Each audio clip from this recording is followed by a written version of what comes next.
nesta rodada, né, tirando o jogo de hoje, que foi da 7ª, o São Paulo ano passado em 6 rodadas tinha 2 pontos a mais do que tinha esse ano. O São Paulo começa bem o Brasileiro do ano passado. Mas depois, quando avança o mata-mata da Sul-Americana, a Copa do Brasil, nas fases mais complicadas, o time se enrola no Campeonato Brasileiro. O São Paulo jogou a primeira fase da Sul-Americana ano passado com o time reserva e não teve problema. Por isso que dava para descansar um pouco mais e começa bem o Brasileiro. Mas quando vai para a fase final da Sul-Americana, começa a pensar em título da Sul-Americana. E aí o São Paulo começa a cair no Brasileiro. Então tem que ter esse cuidado para preservar o elenco, porque ano passado, quando encavalou tudo, o time caiu no Brasileiro, chegou a se aproximar de zona de rebaixamento e depois que passaram as Copas, ele voltou a melhorar e terminou em 9º. Ficou uma posição abaixo de vaga em Libertadores. Então o São Paulo tem que ter esse cuidado, de não desgastar demais. O Dorival está, por enquanto, tendo esse cuidado e está dando certo, ele está conseguindo revezar bem o elenco, trocou 5 do jogo de quarta-feira para o jogo de hoje. E agora, nessa sequência... São Paulo está na 3ª posição, Bruno. Sim, estava na 7ª rodada, estava em 3º lugar. De 2022. Agora está em 7º, está até um pouco pior. Isso aí. O São Paulo começou bem o ano passado, ele começou bem. Aí depois que encavalou tudo, que complicou. Então tem que ter esse cuidado. Essa semana, por exemplo, claro que eu não sou da comissão técnica, eu não tenho todos os dados, não tenho nem capacidade de fazer planejamento, porque eu não trabalho em clube de futebol. Eu mandaria o reserva do reserva para Venezuela. Sabe como é que é a viagem? O São Paulo sai amanhã à noite e chega na segunda-feira à noite. Né? É um negócio impressionante. Eu acho que nessa sequência tem 2 jogos que dá para descansar. Para a Venezuela, alguns titulares eu nem mandaria para viagem. Porque Manda quem está se comportando mal. Dá para... Porque esse cara que chega atrasado, se comporta mal, manda para lá, pô. Com o time reserva dá para ganhar o jogo lá. E se não ganhar lá, tem 2 jogos no Morumbi depois. Tem o Tolima e o Tigre. Então a Sul-Americana, o São Paulo está numa situação confortável. Aí depois o outro jogo que dá para mesclar bem é o Sport em casa, pela Copa do Brasil, que fez 2-0 no Recife. E aí não é menosprezar adversário, é uma questão que em algum momento você tem que descansar os caras, porque é um calendário pesado. E o São Paulo fez o resultado fora de casa. Então, acho que esses 2, para Venezuela, eu mandaria a molecada. E esse jogo do Sport é outro jogo que dá para pensar em mesclar, né? Porque no Brasileiro, depois do Goiás em casa, tem Grêmio fora, que sempre é difícil.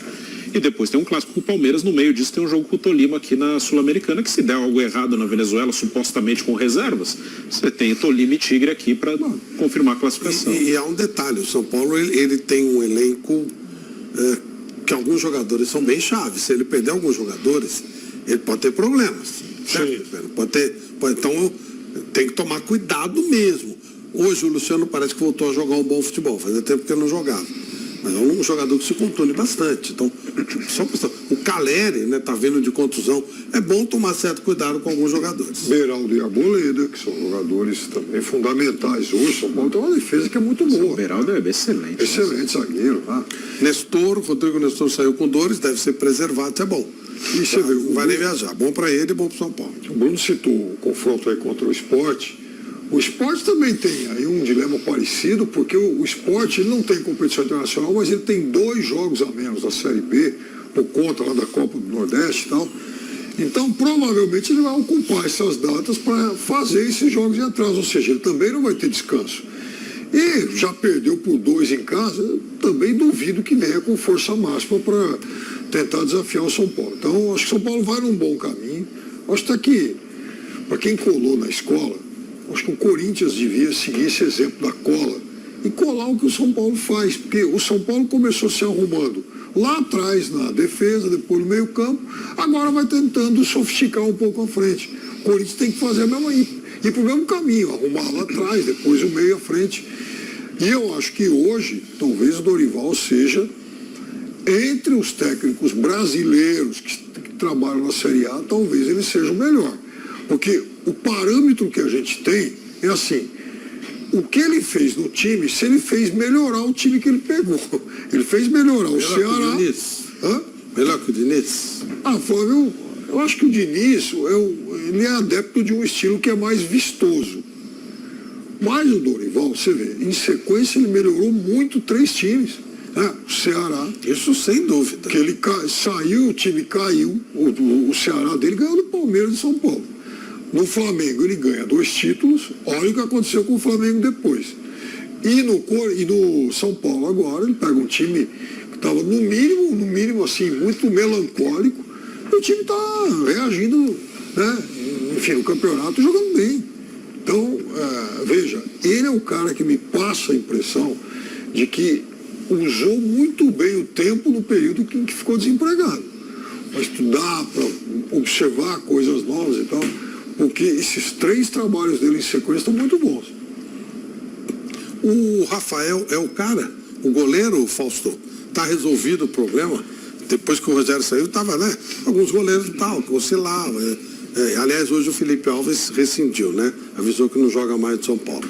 O Rafael resolveu o problema? Hoje eu estava ouvindo o Bruno falar a respeito dessa questão de goleiro do São Paulo, né? Eu acho que o parâmetro de comparação já passou, não é mais o Rogério mesmo. O Bruno tem total razão nisso. Não é mais o Rogério, não. Então, é um bom goleiro, né? A gente não é que se a gente fizer uma comparação, tá longe de ser o Rogério. Mas é um goleiro que não vai comprometer o São Paulo. É um goleiro que está indo bem. Mesmo em situações delicadas, ele ajudou o time do São Paulo. Então, é um goleiro, para esse momento do São Paulo, um bom goleiro. É isso. É um bom goleiro. Não é um goleiro que eu vejo nele um goleiro fora da curva, um goleiro excepcional. Mas é um goleiro muito, muito importante para essa fase do São Paulo. E em momentos delicados, aproveitou a oportunidade e mostra ser um cara seguro ali no gol de São Paulo hoje. Enfim, mas onde você estava falando sobre isso, Bruno? No jogo, na transmissão. No jogo, na transmissão, eu estava ouvindo a transmissão e o Bruno falou isso. A comparação hoje já não é mais Rogério Ceni, já passou. Então, é até bom, porque o parâmetro não é tão alto mais, não é mais o Rogério. É um cara intermediário ali, que vários intermediários passaram no gol de São Paulo. E ele, pelo menos, está passando mais segurança para esse time, para o torcedor, o que é algo importante. Rodrigo Nestor, outro jogador que a torcida pegava no pé e o cara tem sido um destaque muito grande. Hoje fez um golaço. E aí, Bruno? Ele é bom jogador, assim. A torcida às vezes pega no pé de alguns garotos que vêm da base, mas Cotia segurou muito a barra do São Paulo nos últimos anos. Os meninos da base, tanto financeiramente quanto para competir mesmo. São Paulo, hoje mesmo, tinha da base 4 gols, 3 de meninos da base, que foram revelados lá, o Beraldo, o Nestor e o Juan. O Luan foi titular, também vem da base. O Pablo Maia joga sempre, é da base. O Wellington, que está machucado, normalmente é titular, também é um jogador da base. Fora os que chegaram em seleção em futebol europeu, Militão, Casimiro, Antony, né, jogadores que estiveram na última Copa do Mundo. O Antony rendeu uma grana enorme para o São Paulo no ano passado. Até o Casimiro, já com mais de 30, nessa venda do Real Madrid para o Manchester United, ainda rendeu uma grana para o São Paulo. David Neres. Então, o São Paulo, nesses anos de crise financeira, esportiva, política, a base segurou, quebrou muito galho ali do São Paulo. E o Nestor é um bom jogador. Ano passado ele foi o líder de assistências do time na temporada. E é um cara que tem qualidade, tem habilidade. Na parte física ele tinha alguns problemas até na disputa física. Hoje ele melhorou, evoluiu. Eu acho que é um jogador para jogar um pouco mais à frente. Eu não vejo o Nestor exatamente como um volante, mas ele é bom, ele tem qualidade, está acostumado a jogar, já está há 2 anos no time profissional. Então tem que ter paciência, não tem grana para sair contratando, tem que apostar no pessoal lá de Cotia mesmo, e eles dão conta. Pode ser que normalmente esperam da base no novo gênio, a base se aparecer um gênio, ótimo, excelente, e infelizmente também se aparecer um gênio ele não vai ficar muito tempo. Então quem vai jogar, a base tem que revelar o cara para jogar. Eu preciso de um volante que cumpra a função. Eu vou pegar na base, eu preciso de um lateral. É isso que a base serve. O gênio é a exceção. Tottenham hoje. Sim. E chegaram a falar em vir para o São Paulo. Acho que não é uma chance, né? Eu acho difícil. Ele fala pretende na Europa, né? Eu acho que o mercado dele não vai ser o mesmo que ele já teve, né? De Paris Saint-Germain, Tottenham. Acho que ele deve jogar num time médio pequeno aí, não sei em que país.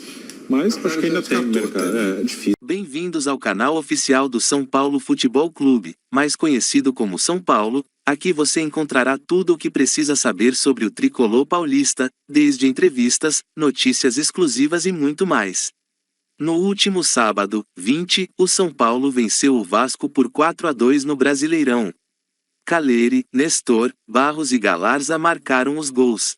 Após o jogo, o técnico Dorival Júnior elogiou bastante Rodrigo Nestor, que marcou um belo gol aos 41 minutos do primeiro tempo. O treinador destacou o potencial do jogador e sua capacidade de crescer. Ele ressaltou que, quando Nestor se tornar mais decisivos regularmente, sua evolução será ainda maior. Dorival também mencionou que os questionamentos sempre existirão, mas acredita que o jogador tem o potencial para superar as expectativas da torcida. Esse foi o vídeo pessoal, espero que tenham gostado, não esqueçam de deixar o like e se inscrever, valeu pessoal!